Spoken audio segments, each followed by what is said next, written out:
what I have to do for this position, I had to investigate about many matters.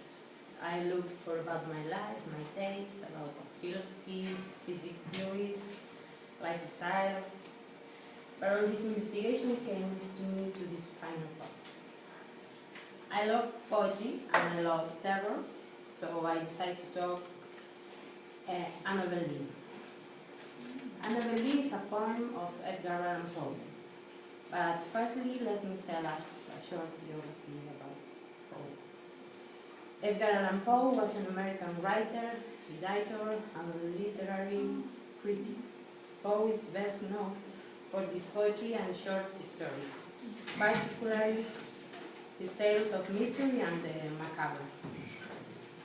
Poe is generally considered the inventor of the detective fiction genre, and his father credited with contributing to the emerging genre of science fiction.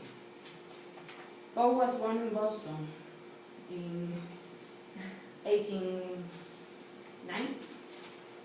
He was the second child of two actors. When he was 13, his mother died, and the child was taken by John and Frances Allen. He was at the University of Virginia for one semester. After that, he enlisted in the army. It was at this time his publishing career began. Poe started to write for literary journals and periodicals. His work forced him to move among several cities, including Baltimore, Philadelphia, or New York. In Baltimore, married Virginia Glenn, his 13-year-old cousin. And in 1845, Poe published his poem, The Raven. His wife died of tuberculosis 2 years after its publication. On October 1849, at age 40, Poe died in Baltimore. The cause of his death is unknown and has been variously attributed to alcohol, brain congestion, cholera, drugs, rabies, suicide, and other agents. Now I'm going to talk about the poem, Annabel Lee. Annabel Lee is the last completely poem composed by Poe. Like many of Poe's poems, it explores the theme of the death of a beautiful woman.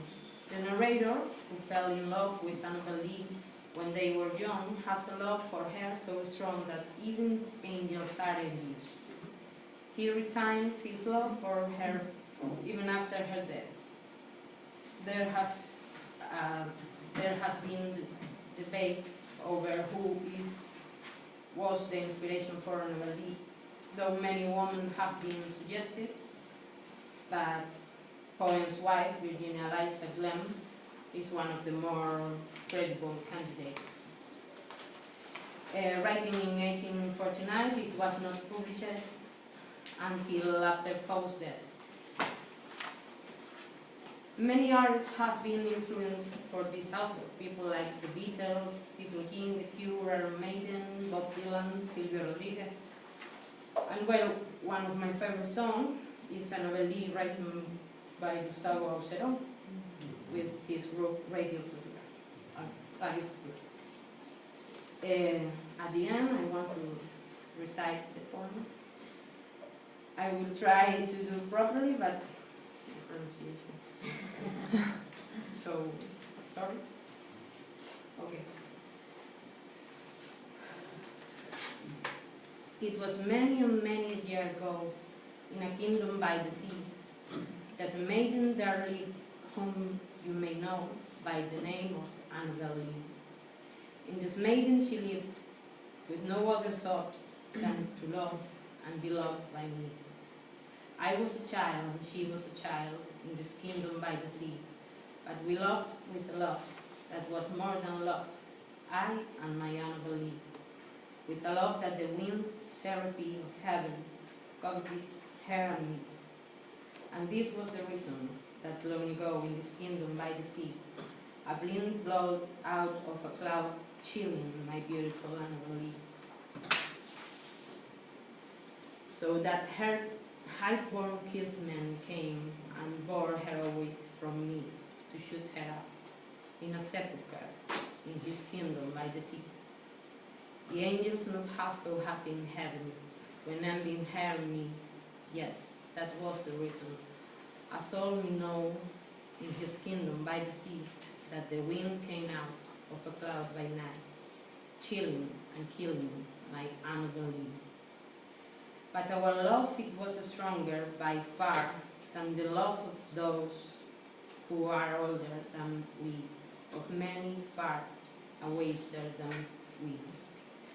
And neither the angels in heaven, above not a demons down under the sea, can ever dissever my soul from the soul of the beautiful Annabel Lee. For the moon never beams without bringing my dreams of the beautiful Annabel Lee, and the stars never rise, but I felt the bright eyes of the beautiful Annabel Lee. And so all the night tide, I lie down by the side of my darling, my life, my bride, in the sepulchre day by sea, in her tomb by the sounding sea.